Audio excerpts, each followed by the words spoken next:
Saludos y bienvenidos, everybody, to the PGP podcast. Hey, Josh Tobar, proud principal of Memorial Pathway Academy in Garland, ISD, Garland, USA. Ready for episode 62, a very informative topic today. You know what, just to prepare us for the upcoming 25-26 school year. Hey, if you're checking us out right now on the live broadcast, or if you're checking us on the rebroadcast on YouTube, thank you. Muchas gracias. You could be doing something else, anything else, but you're sharing it with us, your time. So it's very important that you like and share this program, not because we're getting $10,000 million and we're not tapping away. My man, Chris, learn from that guy. Follow him on TikTok. But it's about growing stronger together, learning from each other. Big shout out to Dr. Moreno. She's somewhere through the not Everglades, that's Florida. She's somewhere through the jungle of Tanzania. Hopefully, I'm not being stereotypical there. I think she's in the jungle with water buffaloes and with elk or whatever they might have over there. So we miss you, lady. But you know what? We're all proud of the Fantastic Four family. So I reached out. I dialed my number because I'm an old fart. So we do this still. And I called my fellow Texan right here, Yolanda McKinney, who will be co-hosting the show for us. How you doing, Yolanda? Doing well. How are you, Tovar? All right. Tell the audience a little bit about yourself. All right. A little bit about me. I am from North Texas. Been in education for over 20 years. Doing the hard work. Love what I do every single day. I am a wife to one, a mother to four. Big heart for education. Currently serving as an AP. This is my fourth year as an AP, I think, going in fourth year. So just love the work that I do, and I'm here with my heart in it all. Love it, love it. Hey, I saw you, Shika, just logging in. I saw you, Shika.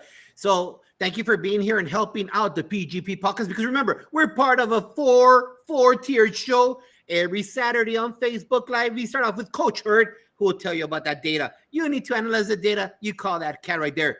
You go into the doctors with Tammy and Shika, who's about to talk to us for 3 or 4 or 5 minutes right now, promoting one of her books, who show you how to change the spirit of a school. And then the third show on Saturday, Principal Cafele. Do I need to say anything else? No, I don't. And we are the anchor of the Fantastic Four with the PGP podcast. So please make sure that you like and share it before we get started right now. And I think she is live. Yeah, she is. I'm about to come to you. Just sending out some blessings. I don't care if I'm time stamping this podcast, but blessings to my babies that died in the floods. It's still recovering. And ultimately, that whole community has the ripple effect of years, if not decades. So send out those warm wishes. But you know what? That's not only in North Texas where it happened, or Central Texas. We're also dealing with the fires of California. People forget that. Just because it's not on CNN or Fox or MSNBC, those learning communities are still affected through ripples of time. How are those educators and how are those kids getting their whole well-rounded education? That's part of the show today. That is trauma right there of what we're addressing. That is what's being influenced right now. What about the hurricanes in West Virginia? What about the fires in Hawaii? All those babies have had a big gap and an emotional traumatic event has happened to them, let alone the whole country after Rona. But you know what? Specifically, blessings to everyone that's suffering those natural disasters. Our love is with you. You know what? Marzano and Sir Giovanni, they didn't write a chapter about this, and it's how you come closer as a community to make sure that you move forward the best that you can, and we're all behind you, whether it be Maine or Florida, whether it be Alaska or Hawaii or anywhere in the middle. We all love you. We all think about you, and we're sending you your well wishes. What do you think about that, Yolanda? Absolutely. All we can do at this moment in time, is just pray, rely heavily on faith, making sure that when we do come back in that 25-26 school year, that we really are tapping in with that social, emotional piece. That's going to be heavy. So not only are we just checking in with, our teachers, our students, our families, we can't do this work without them. Again, it all goes back to hard work. So, sending major prayers up and blessings to all of those that were affected by it. Again, I think all we can do is just pray during this time. Amen. Exactly. And so normally I do a chinchilagua moment, but I'm not going to do it this time. Not my thoughts, because I'm sharing my sister, my fellow Gamecock friend, who's in the house, not Clemson, Tammy. But my fellow Gamecock friend that's in the house, Sheikah Houston, what we try to do here on the PGP podcast is connect with everybody and promote each other. It's not about being haters or being a hater, drinking haterade. It's about promoting what we do in education to help each other because iron sharpens iron. And this lady, part of the Fantastic Four, and her colleague, though she wears orange, though we still love her, Miss Tammy, is coming out with a brand new children's book. So I'd like to introduce you to our awesome sister in the work, Dr. Sheikah Houston. Tell the audience about yourself, tell them about your podcast, and let them know about your awesome brand new book. Well, thank you, Josh, for that great introduction. Tammy should be joining us in just a moment. I sent her the link, but we are the systems doctors. If you log into the Real Academy, can you hear us? Okay. Yes. If you log on with us in the Real Academy, REAL stands for respect, excellence, accountability, literacy, and leadership. So we improved our schools 2 in report card grade levels in 1 school year. And the most frequently asked question is, how did we do what we do? So we created that framework to be able to show people how to do that same work. All right. And so the book that we have coming out, the children's book, is Amir's Awakening. So one of the things that we noticed being school leaders, working with school populations, a lot of times the genius of African-American students is not tapped a lot. And so Amir's Awakening is about a young man who goes from classroom to consciousness. He is taken to see his actual history and not the history that we just start with in school. It's more of an empowering history. And that empowerment was something that my students needed. The majority of my population at the time when we were in school improvement were African-American students. And when we brought in lots of culturally relevant supplemental resources, materials, speakers, and gave them that boost, that empowerment, we saw a complete different shift in their entire demeanor, in their realization of what they could do. So this entire series, we call it the Resilience series. There's 5 books in the series, but this first book is a trip to ancient Egypt with friends, and it is a phenomenal stories. My 2 biggest critics in the world, my 2 daughters, they have given it a thumbs up. They are 10 and 13.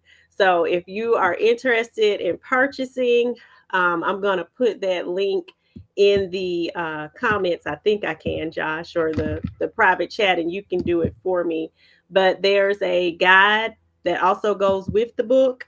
And it really goes into lots of different activities about self-esteem, respect, but everything is surrounding that framework for students. Developing a respect for school, for your elders, for your siblings, for your parents, developing your purpose and responsibility. So the entire resilience framework is put into kid-friendly form in the Resilience series. So thank you for having us, Josh. So how can people get a hold of you? How can they reach out and learn more about the doctors? If they want to take you for PD to your school, how can they reach out to you? They can go to our website. Did you get that link in the private chat? Can you put I'll get it right now. Uh-huh. Okay. So Josh is going to put the link to our website in the comments there for everyone, and you can reach us there. You can follow me, Sheikah Houston, on Facebook, or Create and Educate on Facebook. I'm on LinkedIn, Twitter under Sheikah Houston, so not hard to find. And if you want to reach more and get more detail, check her out and Tammy on episode 29 of the PGP podcast, where we featured them close to 2 hours learning everything we got about them, but most importantly, the connection. And I take a little side note. I want all the audience right now to see. I never met that lady right here. Yolanda, never met her. This lady right here, I never met her. But the power of social media is how you connect with people from South Carolina, North Texas. We didn't know each other. And this is how iron sharpens iron. by using this as an effective tool to where down the road, not only are you part of a podcast together, but you grow from each other, learning about children's book, about how to turn a school from a D to a B, how to do all these things. And you're only alone because you want to be alone. So thank you very much, Shika, for being here. We'll check out our show. If you didn't check it out this past week, it was a recorded, but you can still check it out on YouTube, correct? That's right. And she does a great job of rebroadcasting it on LinkedIn and over like throughout the week, correct? Correct. Yes. Awesome. Thank you, Shika, for being here. Appreciate you. Have the blessed rest of your afternoon. Appreciate you. Time to do a quick Shika shout out. Thank you. Thank you. Dot McKeever Jeever, thank you for being here. Appreciate you. She's our #1 fan of the Fantastic Four. Josh Stamper from Colorado, our guest last week with Charlie Peck. Thank you for being here. Tracy Vault, thank you for being here, supporting. Who am I leaving out? Anybody else? So let's talk about the things that I just mentioned, which is some of the issues that are faced by our babies, but not only our babies, but also by the adults. Because you know what? We have a lot of colleagues right now. I just hired people, and some of them have never taught. They didn't take the traditional, that whole thing of the traditional thing of student teaching and doing observation hours. A lot of that is out the window, baby. A lot of these people are alt certs now. And when you're alt cert, you don't have that time to really get into the grind of sitting down, taking notes, maybe teaching one lesson like we all did, especially me back in the Paleozoic era. Back then, you know, you had those 7,000 hours you had to see. You had to go shadow a teacher. Then you were whatever for a year. That's gone. Mm-hmm. And all our team members, including brand new administrators, have to learn about everything that's going on, such as the water disaster that happened in Texas, such as the fires, such as so on and so forth. And that's why we have another awesome set of guests from across the USA bringing their knowledge. Yolanda, take it over. All right. Yes, we have 3 amazing guests with us today. We have Dr. Olson. She's joining us, as well as Dr. Culver. And then we have our guy, Mr. Ross, is in the building. So we will go ahead and get started. Dr. Olson, if you can get us started and just give the audience a brief background on the different roles you've served while in education and which one was your favorite and why. Okay, so hey, I'm excited to be here. Thank you, Mr. Tovar, for letting me be a part of this amazing thing. I started my career actually as a social worker, and I worked for Child Protective Services. And I was one of those people who just loved to take kids from people. That's what people thought, right? Mm-hmm. So I was an investigator for a while. And then I found my way back into the field of education, which I've really enjoyed so much, serving as a teacher at a high school, reading in English, and then working my way as a coordinator with an AVID program. And then soon thereafter, I became an assistant principal at Rowlett High School, and then worked my way into a principal job at Lyles Middle School. And now I'm working at the district level in student services. I love it. I started a program about 5 years ago with crisis intervention, and I worked in the counseling department. I just loved it.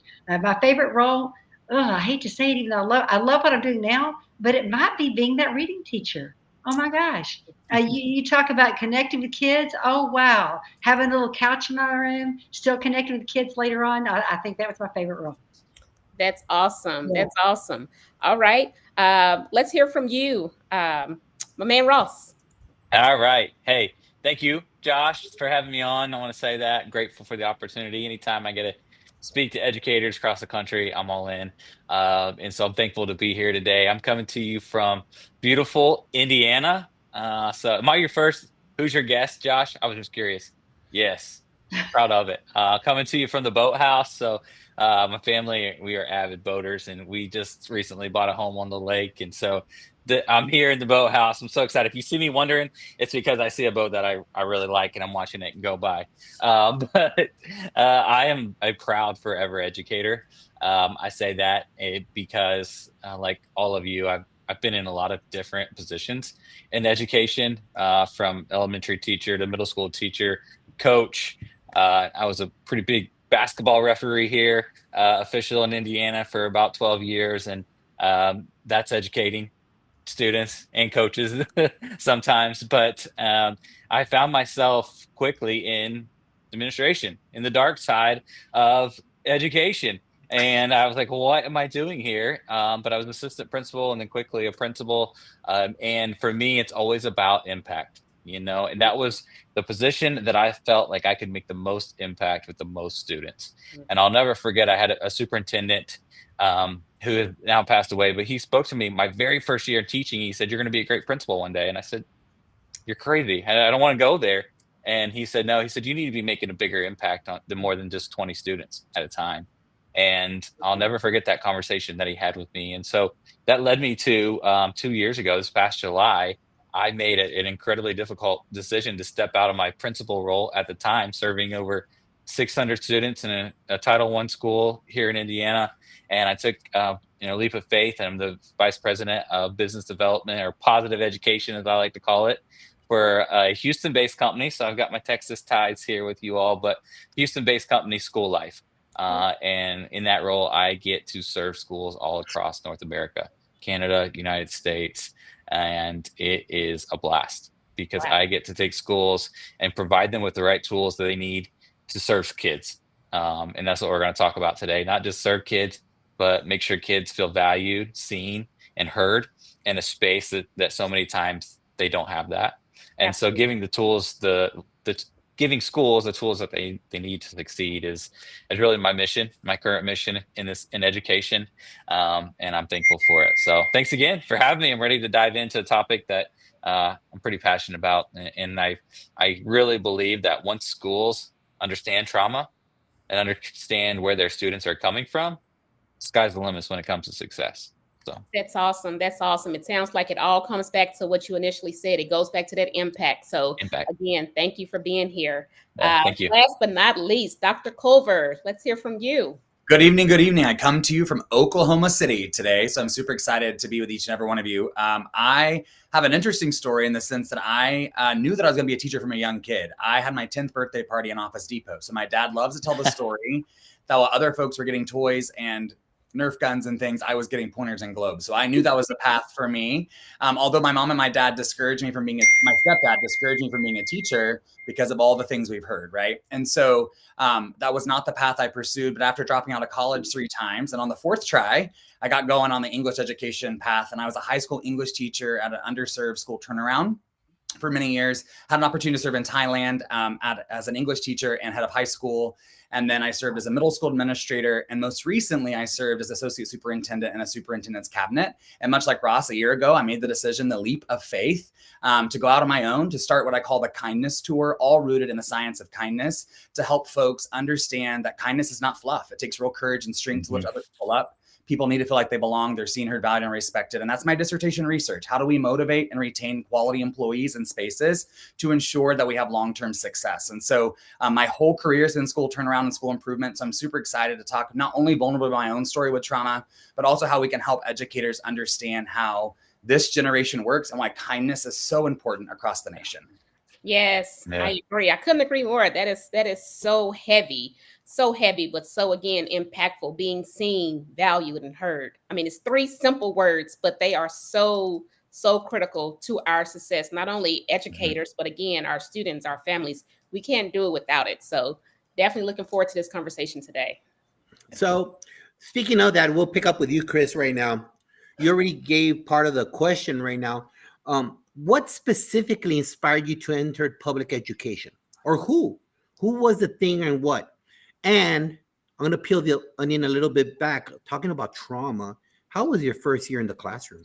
All right, we're going to go all the way in. We're going to go raw real fast. So as a middle school and high school kiddo, I was picked on and bullied, right? I was called names. I was put down. So I almost took my own life in middle school and high school. I don't tell you that out of sympathy. I tell you that out of solidarity. So many people are navigating different aspects of life that we don't understand. Teachers literally saved my life. I'm getting emotional as I talk about it.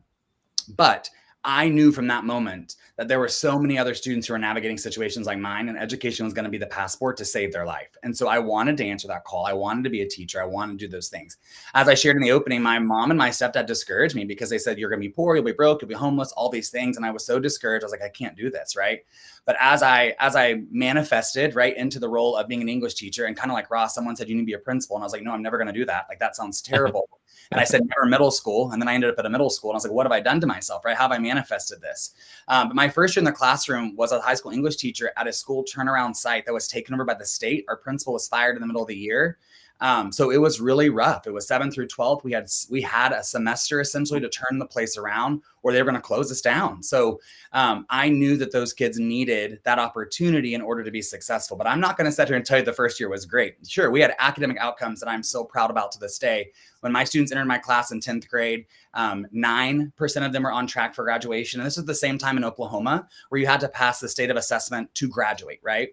And so at the end of the semester, at the end of the year, essentially, 90% of them are on track for graduation. I don't tell you that for applause. I tell you that because it can be done with hard work, intentionality, but it goes back to the words we mentioned in the opening: connection, visible, making sure people know they are cared about.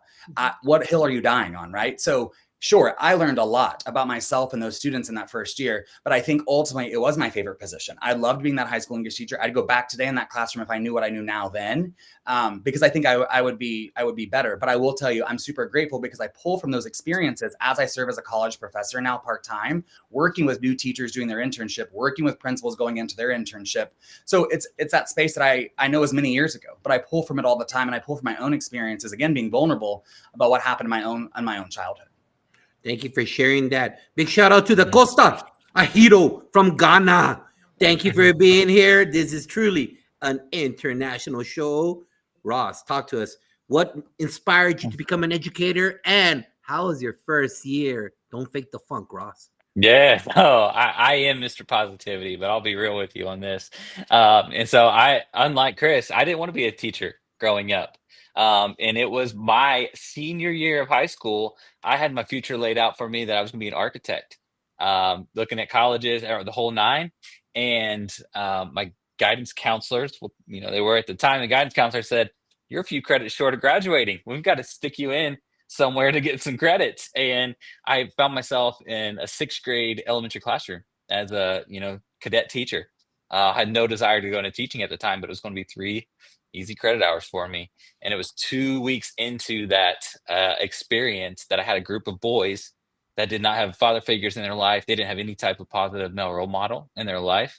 And I saw how they just gravitated towards me. And in 2 short weeks, I saw the impact, going back to that word, that impact that I was able to make. And then the rest of the year, that impact grew and grew and grew. And so it was in that setting that I said, you know what? I think education is my path.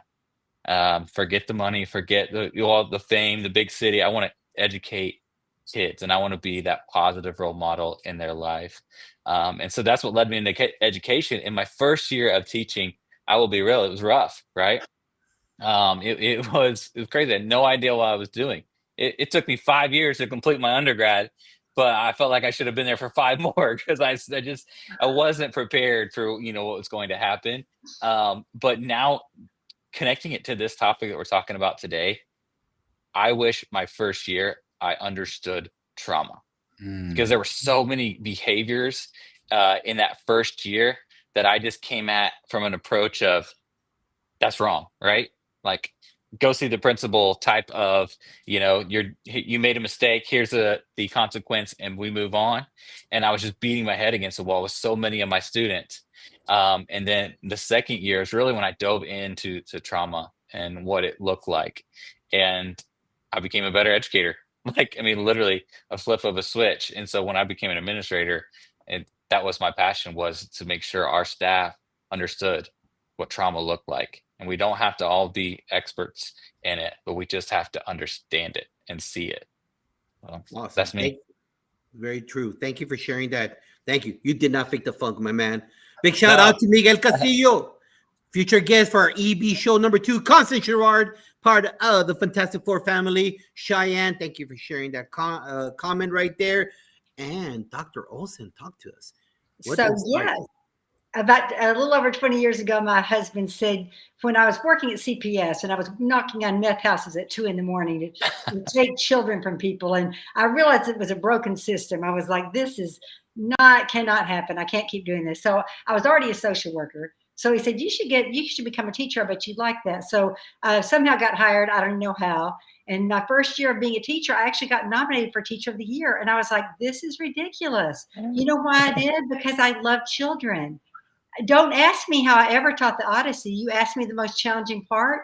I had no idea what I was teaching. The content, I was awful. In fact, I ran into a student for my first year, I ran into a student in a coffee shop not too long ago. And I said, I'm so sorry. I was the worst teacher ever. And he said, no, you're great because you told me that I was a great writer.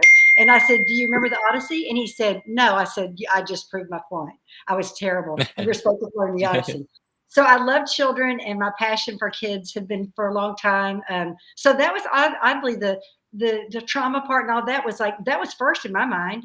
Like I was too busy doing that and developing relationships because that's what mattered to me. But what was the most challenging part really was the content. Don't tell anybody that I didn't know what I was doing. I've kept it a pretty good secret. That's okay. I know I've heard it plenty of times before, and before you can teach that content, you have to connect. Right. And each of your answers, you've each said that in each of your answers, as far as, what inspired you and who you are today. Right. I heard speaking life, Dr. Culver, it sounds like someone had to speak life into you. And now you're doing those same things with our future educators. And then Ross, same thing, the gravitation of the pull that you had on those students. And again, now the biggest impact that you're having today. And then again, Dr. Olson, with you, it's those connections. And so that really kind of brings us to our next question. And it's kind of a two-part question. So I'm going to go ahead and start with Dr. Culver. So again, a two-part question. What difference or differences have you noticed in schools since the COVID lockdowns? And how have you noticed trauma manifest in students' behavior and grades? So let me back up to the COVID pandemic. If you're not familiar with this generation, Gen Z and Gen Alpha as they're known, one of the things that's really clear in the research, and I was on an international panel not too long ago discussing the same thing, is that even if the students lived in the most loving and conducive home during the pandemic, if there was not ways in which they were processing things they were consuming on social media or technology, it's still manifesting into trauma for them of some sort, right? So let me talk about YouTube, TikTok, those things, right? So we know it's like wide open spaces and there's not a lot of guardrails for some students and some communities. So when I think about some of the things they could be consuming on that platform, if they're not dealing with it on the inside, it's going to manifest in those behaviors. Absolutely. Have we seen an uptick in behaviors? Have we seen an uptick in challenging situations? I think the biggest piece goes back to students not being seen, heard, valued, and respected.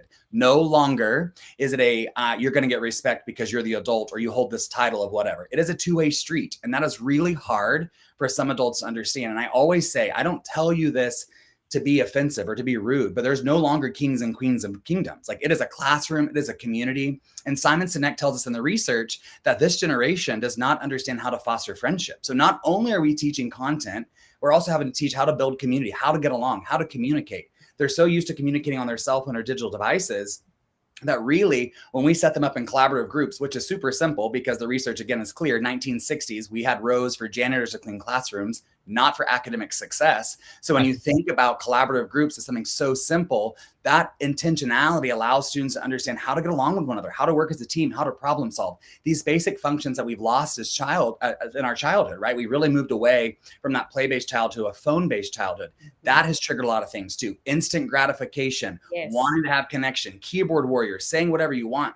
And so for these old school teachers, I'm going to include myself, right? I've been in education almost 15 years. You think about it, it's shifted so much, especially after the pandemic. So we got to go back to the beginning. We got to think about how do we get to know these students? How do we foster those relationships? Because I know the adage is, it's true, but it's cliche. They don't care how much you know until how much you care. So we need to be spending the first start of the weeks getting to know our students, being vulnerable. I will tell you right here, right now, I wish my teacher knew, right? That activity, people talk about it all the time. I do it as a college professor on the first day, tears and all. I'm telling my students I wish what they knew about me, right? Don't take my kindness as a weakness. Don't do these things. I was picked on and bullied. I see you. And at the end of the night, their one assignment is, tell me what you wish your teacher knew. Friends, I'll be right here and right vulnerable with you. I had a 19-year-old who told me her whole life story and said, my life has been crazy and I've only lived 19 years, but I feel like I've lived a lifetime. I tell you that because that is a college student. Think about the 6th and 7th graders that we're serving. Think about the 4-year-olds that we're serving. Think about those that you mentioned, Josh, at the start of the show with the floods in North Carolina last year, the floods in Texas this year, the hurricanes here, the tornadoes. We have floods here in Oklahoma. So, right, there's all this lifing. And so it's really mindful that we have to be empathetic. Empathy's at a decline. We've got to seek to understand ask questions, and assume positive intent. So students know that they can be free with us to break down their walls and know that they can be safe to try new things, to be innovative, and to really foster a community. So it all starts with us, the adults. The young people are watching the big people. So let's get it together. Amen to that. Sorry if I offend anybody, but that is mic Yep. drop. Thank you. Excellent, excellent. All right, Dr. Olson, can you piggyback on that one for us? So you talk about just the times that we're all locked up in our space and all we have to look at are filtered images all over the place, and we start questioning our own self, and we don't have the encouragement of somebody in person with us, and we're just learning technology and the trauma that people already faced. Because if you look at ACEs, and that's, adverse childhood experiences, which you're probably all familiar with, and that's just those things that people have had over and over and again. If you grew up with poverty and you grew up with someone abusive in your family, all those things. And if that's how you started and then you went into COVID, oh my gosh. I mean, wow. And the very place that you were receiving care and love and comfort was from the lady in the cafeteria who noticed you every day, who made sure you had food. They're not there right now. So you're in the same home where we can't see you. Have you been abused? Because those bruises that your teacher was seeing, they didn't see them. During COVID, it's a lot more than just the trauma and the isolation. So I will say the one piece that came out that was fantastic was that we started talking about mental health, and COVID brought us to that. And we started learning to connect like we are right now, as Josh mentioned, us being together across different states throughout the world, really, because of our skill set with technology that was brought on by COVID. So we did suffer a great deal, and I'm glad that we're all talking about it. And I do think that it's notable to think about those kids who came to COVID already with trauma. Mm-hmm. That's the biggest piece right there. Yes. Yeah. Now, Lisa, I need to jump in right now. You see, that's part of and I'm not saying you, but that's the flaw in our archaic 1980 system of education. We know here ACE because we're in it. Yes. But just like I said at the beginning, and I've said like in 40 of the podcasts I've had, we have an influx of people that didn't go through what we went through, have not done those little trainings, the slips, trips, and blah, blah, blah, the bloodbath pathogens and the blah, blah, blah, blah. Yes. And part of that is ACE. So give the 30-second summary of ACE, because you know what? Someone right now is watching this that just got hired. Yes. ACE, like, I'm going to Las Vegas? No. Yeah. Yeah, these are ACEs you don't want. So adverse childhood experiences, a test was done years ago, a study on a handful of people. And what was trying to be determined was what of those childhood factors impacted people and caused them to say, not be as healthy, to die earlier, these kinds of things, right? And so you can look it up and you can Google ACEs and adverse childhood experiences. And what you'll find is not that it's a life sentence. It's not a life sentence. You can overcome, you can have resilience, you can have that one person in your life that helps you make a difference. But at least be aware that some people have faced a great deal than others, which are things like, have you ever been removed from your home based upon not having enough money to pay? Have you had a family member that's been placed in jail?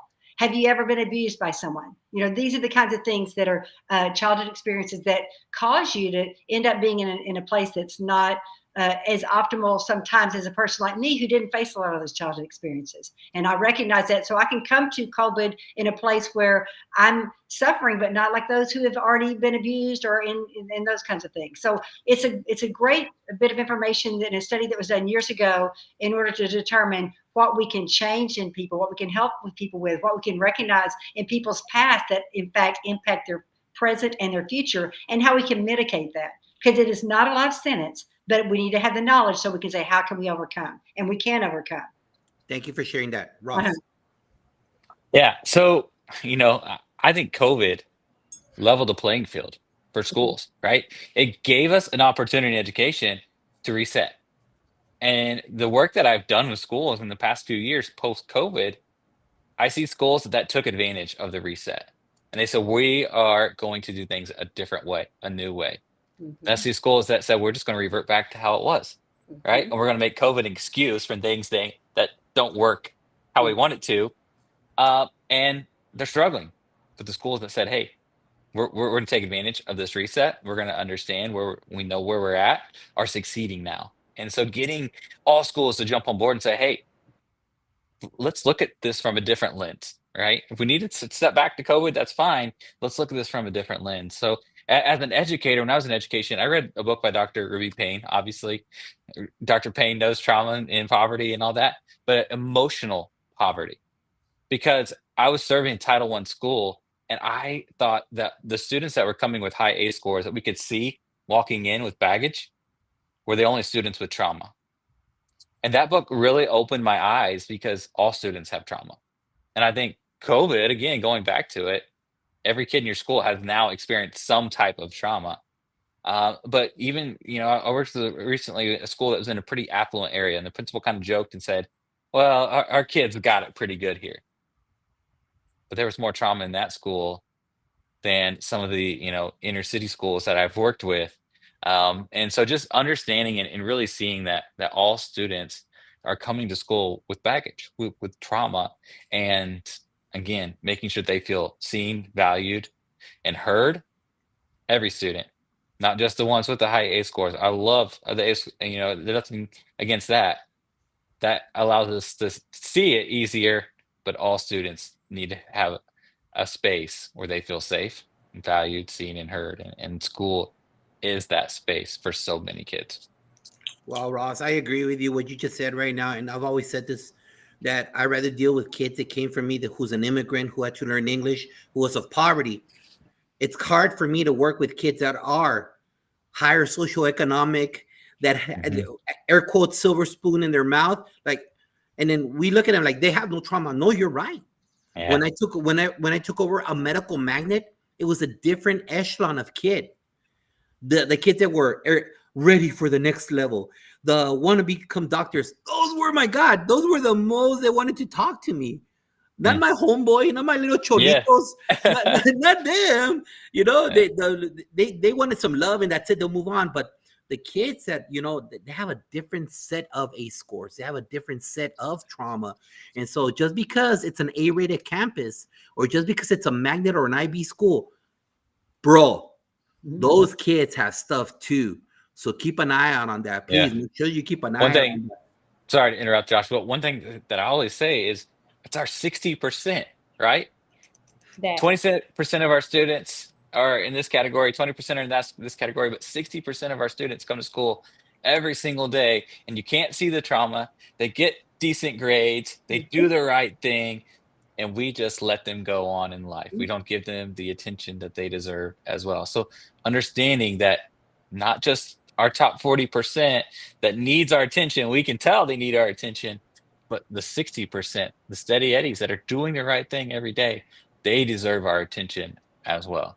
Absolutely. And that's the danger part of it. I hate that we can't move on, but something is here, right? It's like an invisible backpack, and some people are carrying bricks every single day. Like these kids, some of their backs are nearly broken, right? And so one thing I love about the district that I'm in is on Wednesday, it's all about kindness. And we have this Hope Squad initiative. I'm not sure if you all are familiar with that, but it matters. Sometimes it's exactly what Ross just said. Those 60%, yes, they're making those high grades and they're doing what they can to pass by, but what's really beneath the surface, you do not know. And it goes back to everything we said at the beginning: relationships, connections, those check-ins, they matter. I see you. This is so good. Thank you guys so much. It's giving me like goosebumps. This is a really good conversation. Cheyenne, thank you for sharing your comment earlier about 2005 and being in school. So what I'm about to ask you guys can take like 5 hours, and we're not going to spend 5 hours. So like I told the panel before that, and mainly those of you that follow the PGP podcast, what we try to do is pretty much address brand new teachers or brand new administrators to the field. And so my question to you, Ross, and I'm going to start off with you, is try to differentiate or give an example or guide, however you want to take this, and that goes for the rest of the panel. What's the difference between, I was a troublemaker, right? I knew, I looked to push your button. If it was that lady that would yell at me, I would just disturb the class so that nothing happened. Does that make sense? So the kids would tell me, hey, Josh, talk crap to her. That way we don't do anything. I would deviate her 1980s factory style of learning. All right. So that's misbehavior. Like I chose it. What's the difference? And let's not go into solutions. We'll get into that later on. Okay. But what's the difference between just being a knucklehead like Josh? Because, kids are kids. Kids do nonsense stuff and trauma. Those are two different things. And those are not saying, look, I misbehave, my house burned down. Yes. They don't say that. They don't say that. They just say misbehavior or no focus or listen to me. So Ross, take it Yeah, away. I'm actually, we're going to take 5 hours and I'm going to answer this in about 30 seconds, I think. Behavior is communication. That's it. I mean, it comes down to being that simple, because whether you're the Josh, right, the knucklehead that needs, slapped around, sit in your seat, or the student that just had the house burned down, coming with trauma, that needs 5 hours of your time with you and the counselor and the AP and your SRO and this team of people around you, both are trying to tell you something with their behaviors, right? And I think so many times, and going back, Josh, what you said, we're looking at new administrators and new teachers. That is missed. I was guilty of that. I told you at the beginning of the episode, my first year, I was said, get out, go see the principal, like, here's your referral, that type of thing. And I did not listen to my students. So we have to listen to our students, listen to what they are trying to tell us. And sometimes they'll come out and they'll tell you their life story in 2 minutes. And other times it's through their actions. So I was a little over 30 seconds, but for me, that's it. Gotcha. Lisa, what are your thoughts? So the knucklehead like you, and you're still the same way, by the way, Josh, you hadn't changed. That's what I love about you. The person doing that might be bored. They might be thinking it's funny. They may have so much confidence that they know more than the people in the room. All those could be reasons, or they could be filled with trauma. All of those could be easily true of the person who's acting like that. The person who's filled with trauma may do that. They may also hide in the corner. They may also not show up. They may also cry. There's a million ways that they may self-harm. There's so many things that a person filled with trauma might do. That's just one way they might express themselves. But that in itself, again, could be funny guy being funny, confident guy changing the world, bored person find something that makes them laugh or have more fun than a boring lesson. Yeah. Finish this off there, Chris. So I'll be super vulnerable. On an A score, on that scale of 1 to 10, I have a 9 out of 10 for my A score. So I had a super traumatic childhood, right? I tell that right out the gate, because here's the deal. In school, I was the well-behaved, straight A student, but nobody knew what was going on at home. Nobody knew that my stepdad was verbally and physically abusive, right? That just wasn't known. But I talk about my story and own it to this day. Not ashamed, but just being honest. Because I can relate to the 6th grader who got off the bus one morning, who was like a great student, but the wheels fell off the bus that day because his dad was murdered and his mom sent him to school thinking that was the solution. Friends, we can't teach that. We got to, like say Ross says, we got to wrap the team around them. We got to figure out what we're going to do. I echo the sentiment that Ross made, because I believe the same thing. Behavior is communication. So that student's behavior was off. That was not traditional, like what was going on, right? I don't know how I manifested bus duty for most of my career, but God bless the rain, the sun, the sleet, all of it, right? But I'm grateful because I was able to make those connections with students immediately in the morning to say, hey, this is not normal behavior. And it's like what Dr. Olson said. It could be this, it could be that. We don't know. That's why I go back to saying we have to seek to understand. We have to ask questions. We have to individualize our supports. So often we're trying to blanket everything because we're trying to move so quickly through compliance measures and all these accountability things. Here's the deal. Kids need to know you care about them. And once they know that, they're going to break down their wall to tell their story. I would not going to tell somebody what's going on in my house if I didn't trust them, right? It's only at the point that I got to the lowest point that I began to foster trust with teachers to tell them what's going on. That's why I say they literally saved and changed my life. So it's the same for other students. We don't know what they're going through. Some are carrying bricks, some are not. But all trauma looks different for every single individual. It's all going to be carried different. And the research is clear. Coming out of the pandemic, almost every student's carrying 4 or more on that ACE score. So think about that, how that's manifesting in your classroom or in your school buildings. Thank you for sharing. Yes, that's deep. That's deep. Again, I'm just going to do a quick pause and just ask everyone to like, share, put it out there. We want you guys to share this. This is great stuff. I have someone that's very, very special to me that's going through the program to become a teacher. I make sure I share this with her because this is important stuff that you're not going to get always in your graduate class, right? I can go on and on about that, but these are heavy hitters on here today. Dr. Olson, Dr. Culliver, and my man down here, Ross, they're all giving you free game. So please, please, audience, like it, share it. If you have educator friends, send it to them. Please, they need to hear it. All right, we'll go ahead and continue. And I will go ahead and go back to Ross to start this one. From your observation, Ross, I know you've done many roles, all of you have, but just from observation, theoretically speaking, what are the biggest challenges educators face in implementing strategies to address trauma in our schools today? It's good. Really good.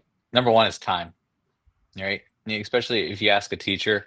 I was big on community circles in the elementary. I was big on, if you're not greeting students at the door, like Chris said this, my non-negotiables as a principal were bus duty in the mornings, lunch, and bus duty in the afternoon.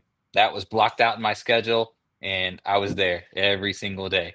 If you ask the teacher, it's like, how do you have time for that, right? And a lot of principals say that too. How do you have time for that? We have to build time into it. I think another one, and again, I went back and I was guilty of this, is we can't do what we don't know. And so many times we have never been taught this in undergrad studies. We've never been exposed to it through a podcast like this. And so if we don't know trauma, what do we want to do? We want to put our fence up, right? And get defensive and just immediately react and say, I can't do this. I don't know what's going on. And so being open to listening to it. When I came in as a principal and I had said, hey, as a staff, we're going to spend time learning about trauma.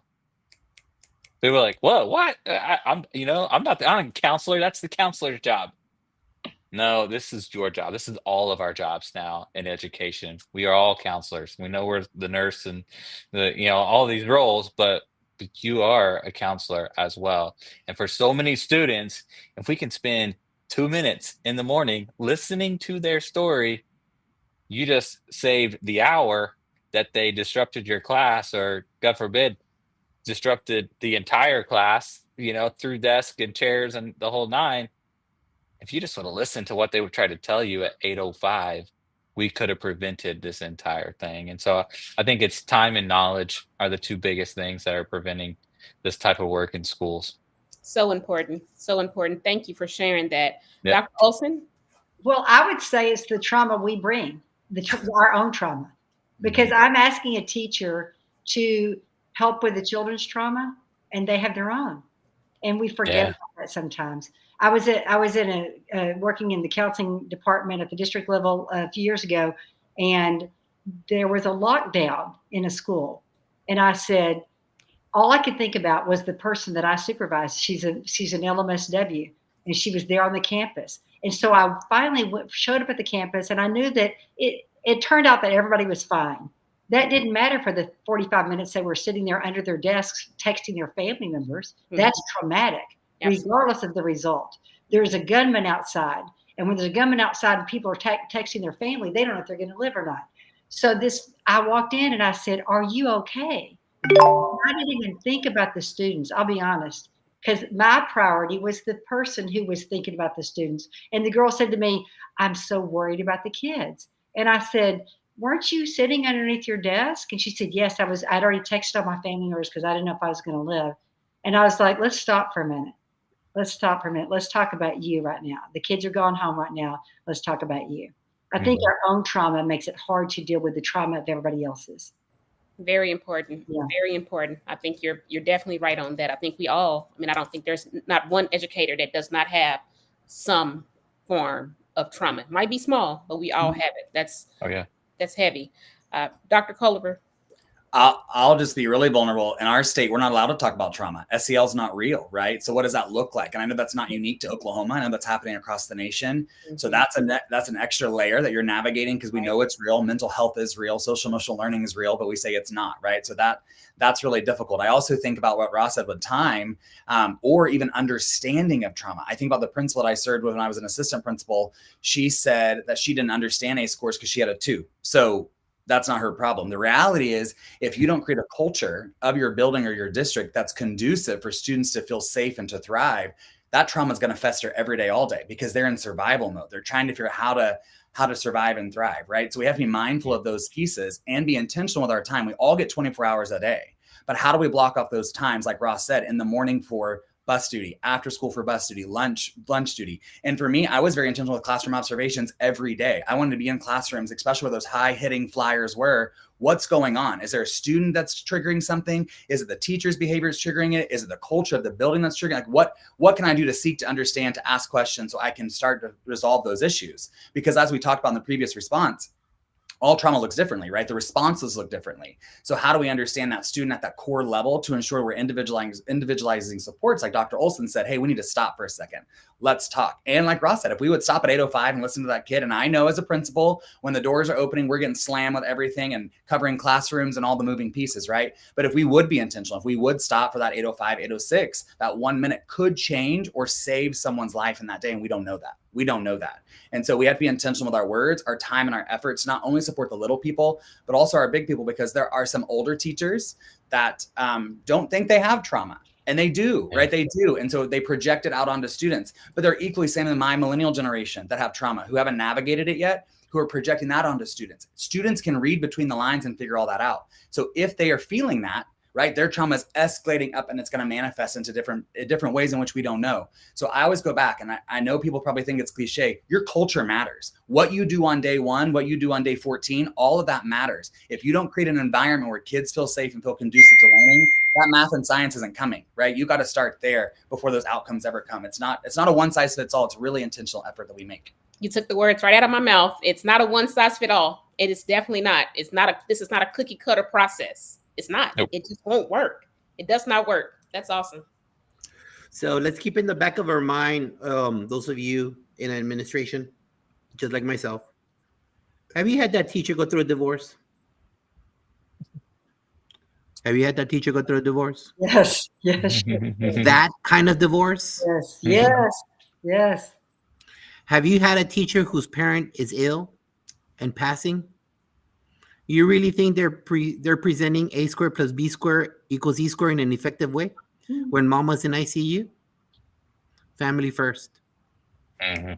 Don't forget that. Family first. Yes, we have to get the job done.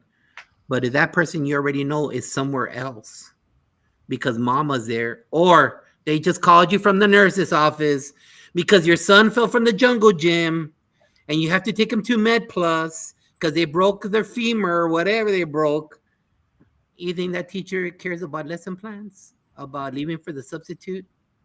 That's the human factor that we always need to remember, because it's not just the little ones, but just like it was said earlier, the big ones also. Family first, and that's what builds the culture and the climate. So starting off there with Lisa, real quick, what about the chair? What about admin? What do we need to do? What do the administrators and central office? I know that you're there. I know you're there. But what do we need to do as a collective in leadership? So let's just say it that way. As a collective in leadership to address trauma, both for the big ones and the chiquitos. So you just brought it up, and I know you do this, Josh. What you do is exactly right. Family first. If you just let people know that, that's a good start right there, because a lot of people don't. They feel like that same person that can't teach X plus Y equals Z, that same person who's got a kid that fell off the jungle gym or going through a divorce, you know what? When you treat them the way you just were talking about, guess what's going to happen? When they get through that, you know who they're going to want to work for? That guy right there.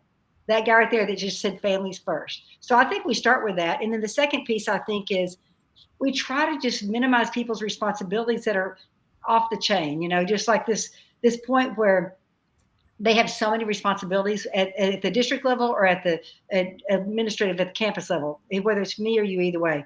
When we talk about teachers and all that they need to do, try to simplify as best we can. We're going to hold them accountable, but we're going to also try to make it as easy as we can by giving them the support they need and recognizing moments that are a challenge. Whether it's a student that's having challenges, we dealt with a student this year that was, he ended up not coming back to our school because he was posing such threats to our district. So we did all that we could to keep that threatening student away from the campuses while still providing an education for him. Recognizing that whether they're going through a divorce or whether they're experiencing a student who's an extreme challenge, supporting them in every way that we can in those cases. That's what I think we can do. Thank you, Chris. Well, first and foremost, I think you need to know your student demographic. I think about our students who are like you, Josh, maybe immigrating from other spaces. They have trauma that's coming with them. So we need to be mindful of our student demographic to know how we can best serve them. But in addition, we as leaders need to support our teachers. So often they are so fearful to take a risk or to be innovative in their endeavors because of what the lashback could be with failure. We need to let them know that your greatest setback could be your greatest comeback. We want you to be innovative. We want you to be resilient. We want you to be tenacious. We want you to be these things, right? And so when we model that for our teachers, they're more likely to do that for their students. Again, creating that community. I think it's important too, as a leader, I do as in the classroom, I already said that. What do you want your teachers or staff to know? Tell them about your own story. Tell them about the trauma that maybe you're carrying, right? So why do you respond the way that you do? It's so important that we have emotional intelligence. And it all starts, like you said, Lisa, understanding our own trauma, understanding our own background so that we can help support those adults. All of these adults are coming with their own story, which is why leadership is really important to have that emotional intelligence piece so that we too are grounded in our own emotional response. But as well, how do we respond to all these different personalities and different moving pieces in our schools to support students and staff alike? So I really think it goes back to building that community, listening, getting out there, and also allowing teachers to be innovative, being creative, and not being so harsh when they do something to try something new, right? Because if they're trying new things and it flops, who cares? If students are learning, that's awesome. If it's a success, great, but get in there and celebrate that, because if they see teachers failing and bouncing back, kids are like, heck yeah, I can do this too, no matter what it may be, And I always say this, bad thoughts are gonna come, but when you rewire them with kindness, that's not Delulu. That means you're rewiring your internal system, you're strengthening your neuroplasticity, and you're lowering your blood pressure. That stuff's not crazy, right? So as you're navigating school life, I literally tell that teacher, I'm like, hey, calm down. 3 things, Brett, here. If you wouldn't say it to a friend, don't say it to yourself. Be kind to your mind. And those are things that I really believe to be true. And we have to model that as leaders, because listen, we, as we've talked about, get inundated with shenanigans from all moving places, whether it be central office or the government, right? We don't know, but all we can do is control what we can control. And what that is, our response and our emotions and our thoughts. Thank you. Close us off there, Ross. Yeah. Well, Lisa and Chris have both said it so well. And I'll just add to that, being a servant leader is so important from the top. Don't just talk the talk, but walk the walk. I'll never forget, I preach family, just like Lisa said. I preached it and preached it. But I'll never forget the first time that I had a teacher say, my son is sick. I can get him into the doctor in 15 minutes. It's 1 o'clock. I need to be there at 1:30. I said, I got you. Go. Don't worry about filling out sub requests. Don't worry about completing sub papers. I'm going to cover your class until the bell rings. And you would have thought that she just won the lottery. She's taking her kid to the doctor, and she was completely dumbfounded by those actions. That's servant leadership. So don't just talk the talk, but walk the walk. Model it in your schools. And you know what? The next time I sent out an email early one morning and said, hey, I'm staying home today because my son's sick and he needs his dad. All right. Mom can't take off work. They understood that. It wasn't like, oh no, he's really going to stay home with his son and miss out on what's going on. They understood that because I preached it, but I also modeled it. Awesome. Thank you for sharing. Real quick, this is our shameless plug of books. Part of the show says we're towards the end. Sean Kane's brand new book, I Am 100% Fundamental 5 Guy. This is why Memorial Pathway Academy is such an awesome place for learning. His brand new book. Jimmy Casas, our guest 5 shows ago, his brand new book out there, showing it out.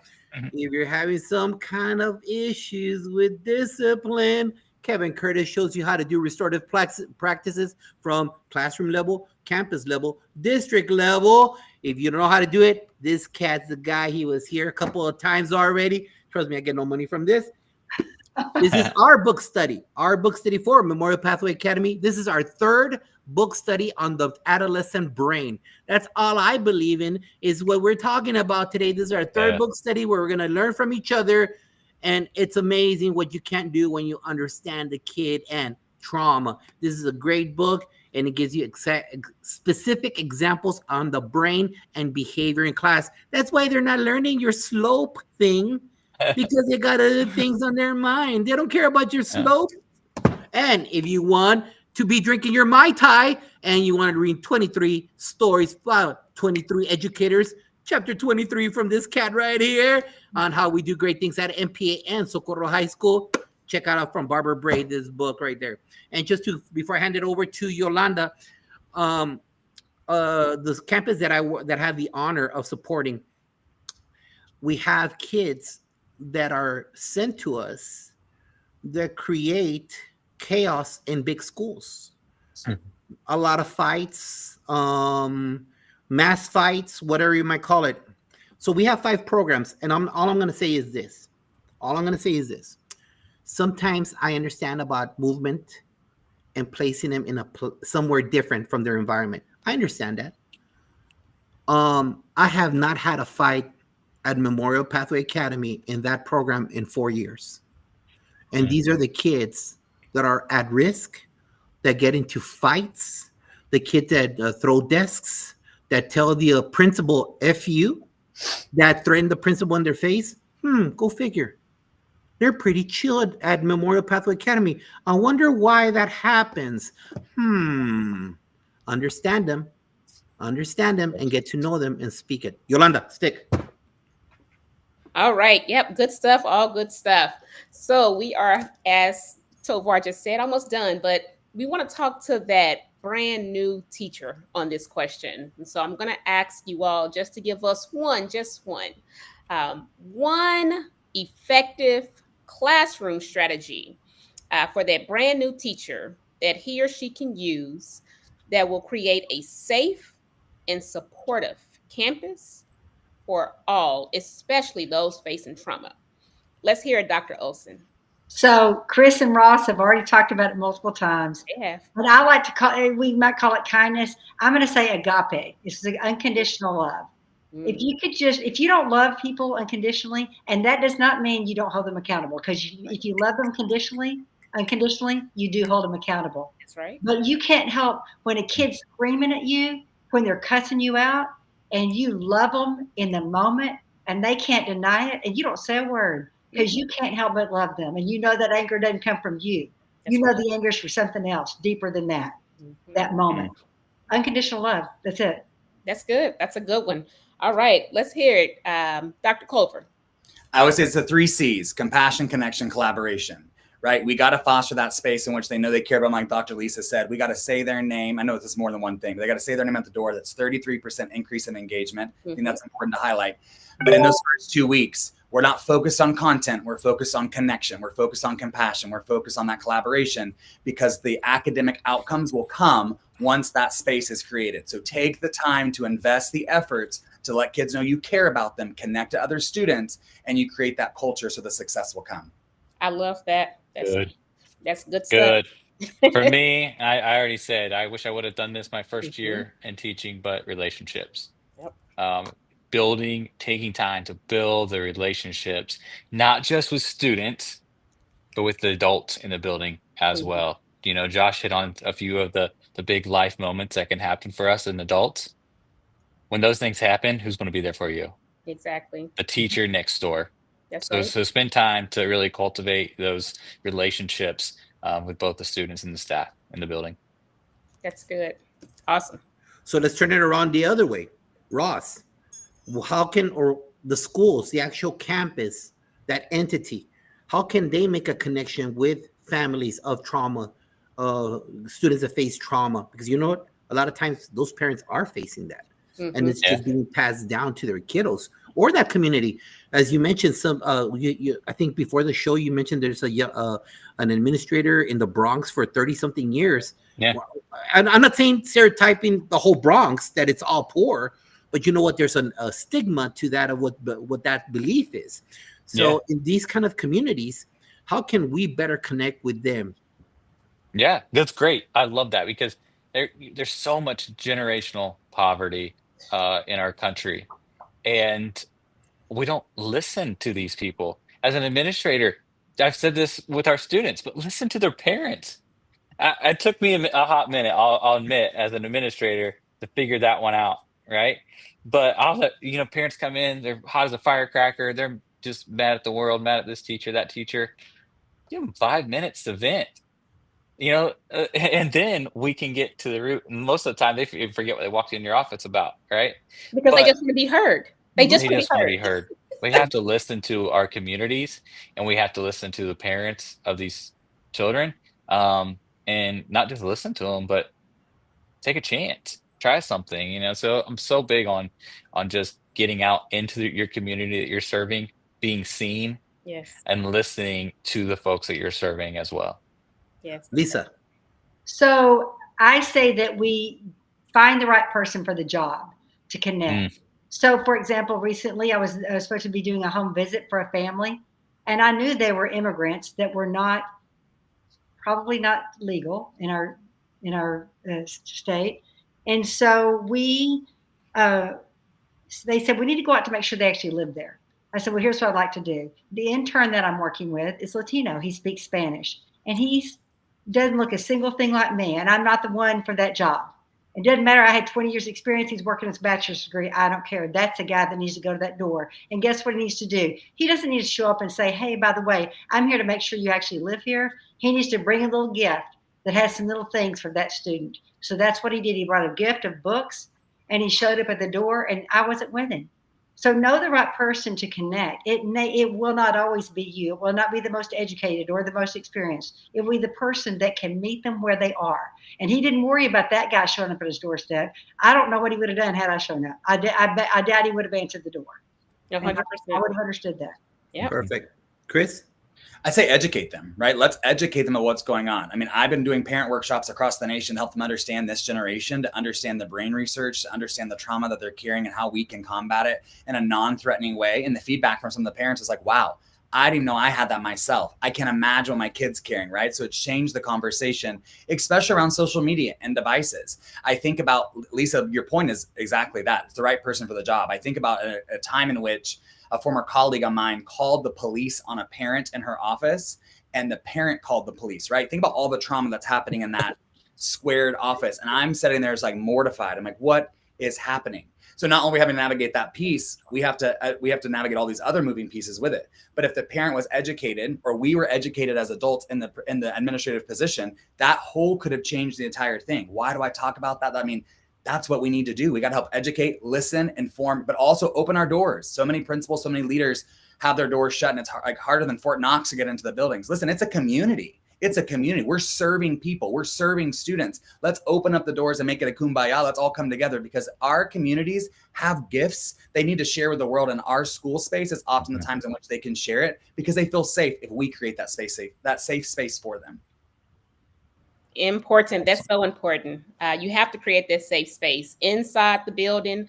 There's an old African proverb: if they don't feel, it goes something about, if they don't feel safe, like they'll do anything to feel it. And if they don't, they'll burn it down. And we don't need that, right? I know I see coming from Tracy Volt. She say, I grew up on "It Takes a Village," and today it's the same for our school and education. It takes a school. We have to get back to that. In the prelims, we were talking, and we just said there are so many things that's changed and that's different. But when we have the great people here, like today on this podcast, we've never met really in person, but I feel like I have this forever bond with you guys, because we've just connected over so many great things today. And I do have our last question, but I just want to thank you guys, because this has been great. This has been a very great session, and I think so many people need to hear it and know that it's okay not to be okay. You don't always have to have the right answers. Everyone has gone through something, and even today, I'm pretty sure each one of us is going through something. Nothing is perfect, right? Yep. But as long as we're progressing and we're working towards that perfection, we're doing the right work, and we have to do it with our heart. If your heart is not in it, you're in the wrong profession, right? This is hard work. It's hard work, but it's also hard work. All right. So my last question for you guys, I want you all to finish this sentence. Hey, educator, in the school year 25-26, whatever you want to say. Whoever wants to go, take it away. Go ahead, Lisa. Ladies first. Think outside the box and make a difference. I'll go next. Hey, educators, Good. in the 25-26, treat people the way you want to be treated. Yeah, I'm gonna steal Lisa's thunder a little bit. Hey, educators, love each other. Love it. Love it. And as we always do, we finish with our lightning round. I'm ready. Lightning round. Don't make me look at you, Chris.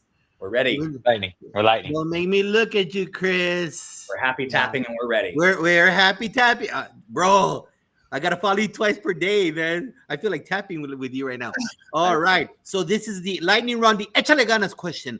Ganas, Iowa. They're like, what is that? In Maine, ganas. What is ganas? I don't. You know what ganas is? A spiritual word for all Hispanics from Cuba, from Puerto Rico, from Bolivia, Ecuador, Mexico. Doesn't matter. We all use it. It's a generational spiritual word. That's why this is called the PGP podcast, Puras Ganas podcast, because it's about enlightening others, connecting, because that's when an abuelita goes to a mariachi concert and yells at her daughter singing, Échale ganas, mija. Or you have a mom yelling at her son playing basketball, Échale ganas, mijo. That is generational and cultural. It doesn't matter. There is no boundary, no border for the word ganas for Hispanics. So with these last 8 questions, Échale ganas, Ross. Here we go. Give advice to a new teacher. It's okay not to know. Ask for help. Read a note, an email, or a text from a teacher or student who inspires you. I don't have a specific note, but 2 years after I came back from principal recently, I had a student write me a note that said, "Thank you for believing in me." And he was the biggest turd, fighter, you name it. And I didn't realize it, but he said, "Thank you for being the one that believed in me." So as a new educator, as a principal, you never know who that student may be. And I was shocked for that. Send some flowers to an active educator who inspires you.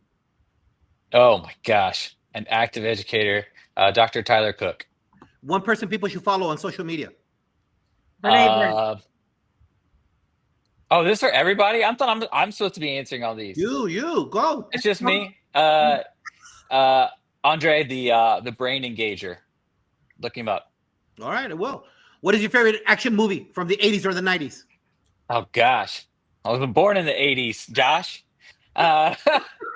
Listen, hey, you know what? An action movie to me in the 90s was Space Jam.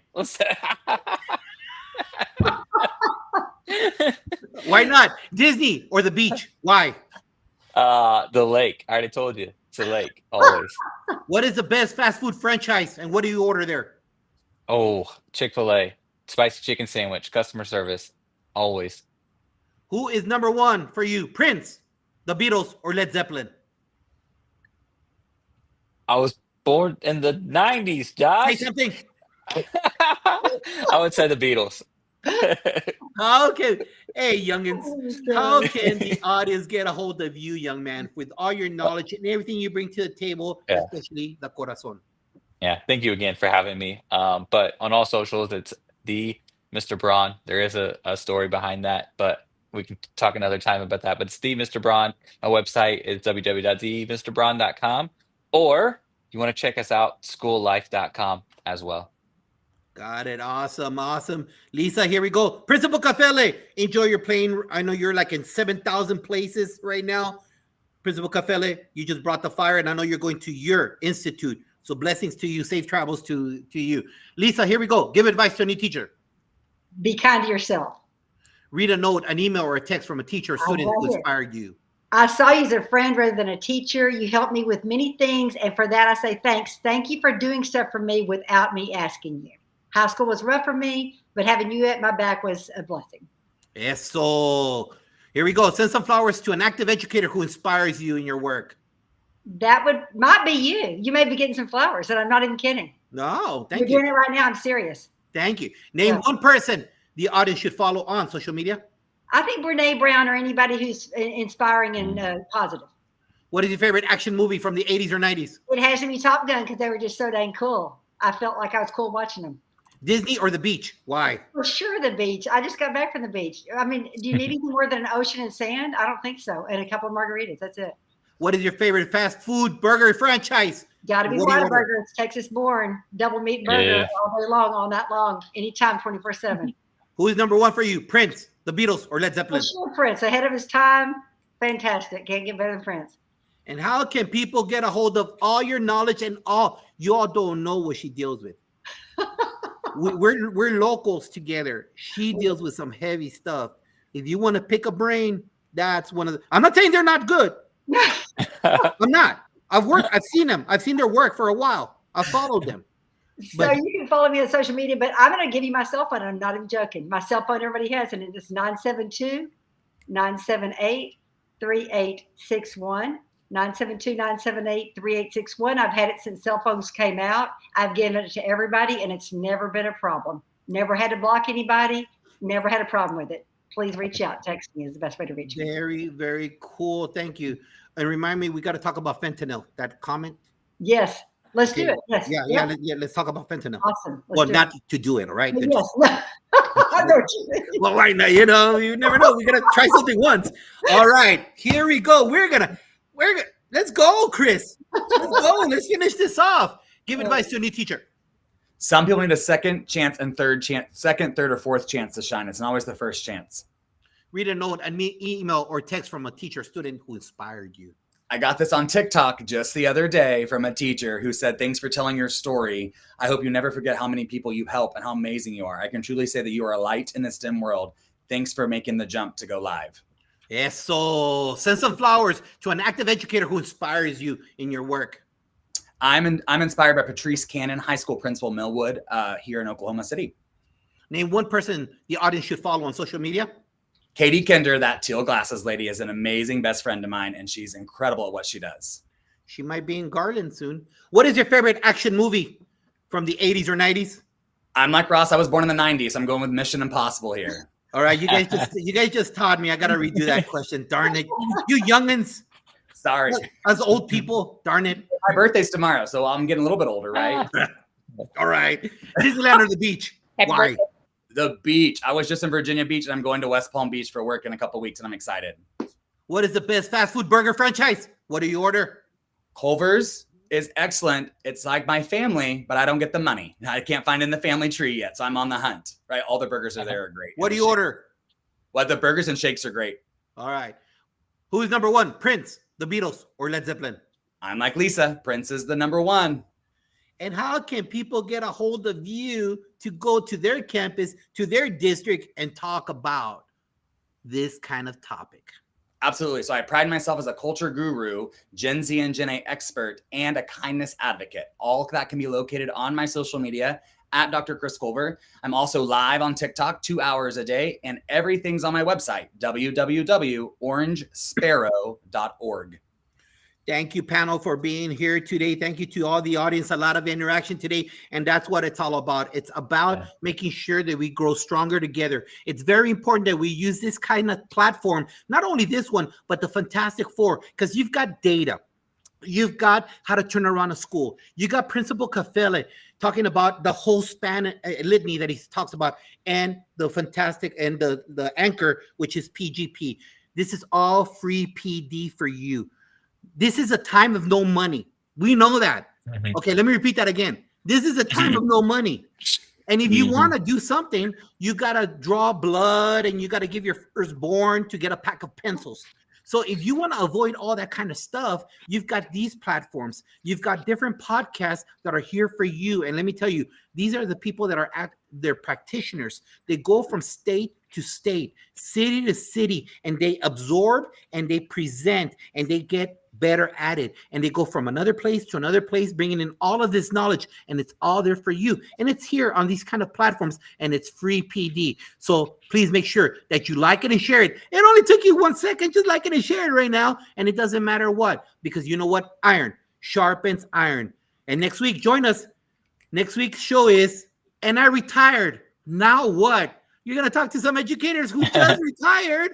What are you going to do? There's some people that are over 30 years are thinking about that. So what are we going to do when we get out of there? And after that, Podcast Smash #1, a bunch of podcasters, educational podcasters talking about their shows, coming here and bringing the knowledge, because you know what? Again, more free PD. Panel, thank you for being here. Say goodbye.